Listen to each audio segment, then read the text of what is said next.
What is the mystery behind the construction of the massive Thanjavur temple? What is the mystery behind Rajaraja Chola's brother Aditya Karikalan's murder? Above all, who was Rajaraja Chola?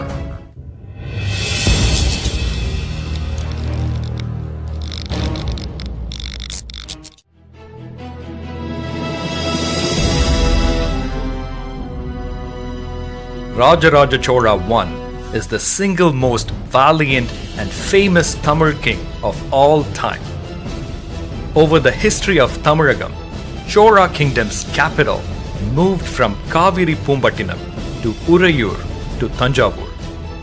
The revival of the Chola dynasty happened in the 9th century AD with Vijayalaya Chola defeating the Pandya feudatories Muttarayars and capturing Thanjavur. Rajaraja Cholan was one of the medieval Cholas who ruled around the 10th century AD with Thanjavur as his capital. Around 947 AD, Rajaraja was born as Arulmozhi Varman to father Sundara Chola and mother Vanavan Mahadevi. He had an elder brother Aditya Karikalan and elder sister Kundavai. Upon ascension to the throne as a king, Arulmozhi Varman became Rajaraja Chola. Inheriting a kingdom that was relatively a small territory, he converted it into a massive empire that included the countries of the Pandyas and Cheras as well. He was hailed as Mummudi Chola because, in a way, he wore the crowns of the three empires of Tamilagam. His empire also included northern Sri Lanka and the Maldive Islands in the Indian Ocean.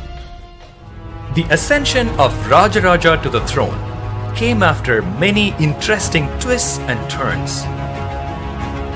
After his great-grandfather Parantaka I's death, Parantaka's son Gandaraditya ruled for a few years.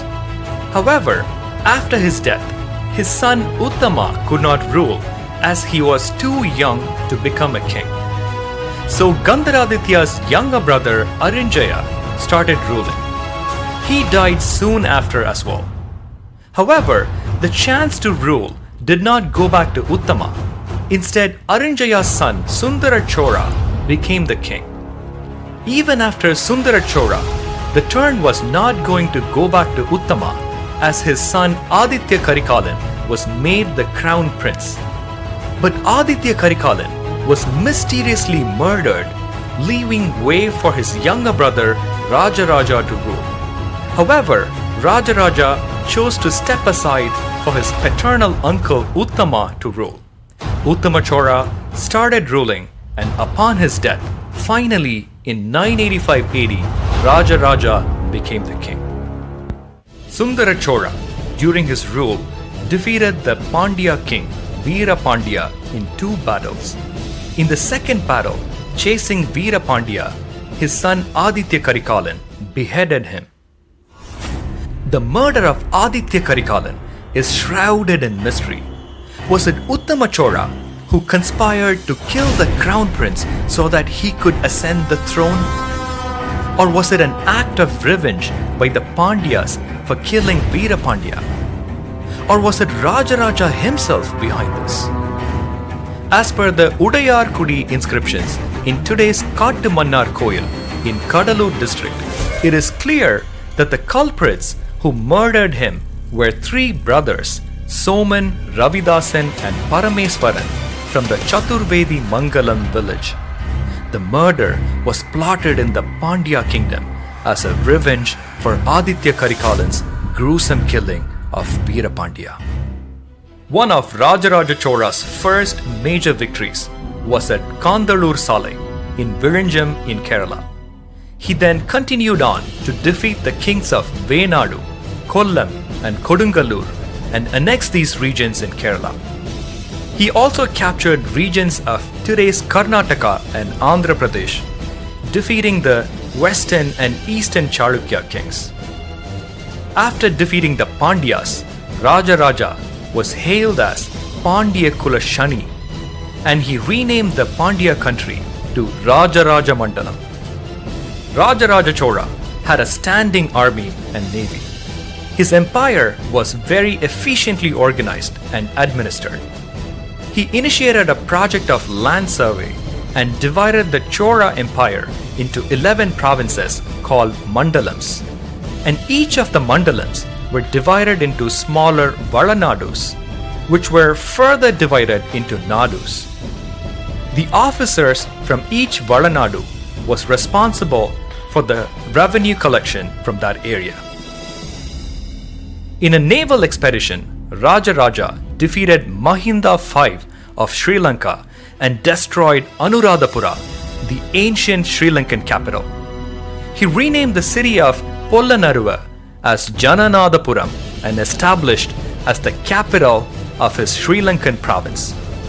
He also named this new Chola province as Mummudi Chola Mandalam.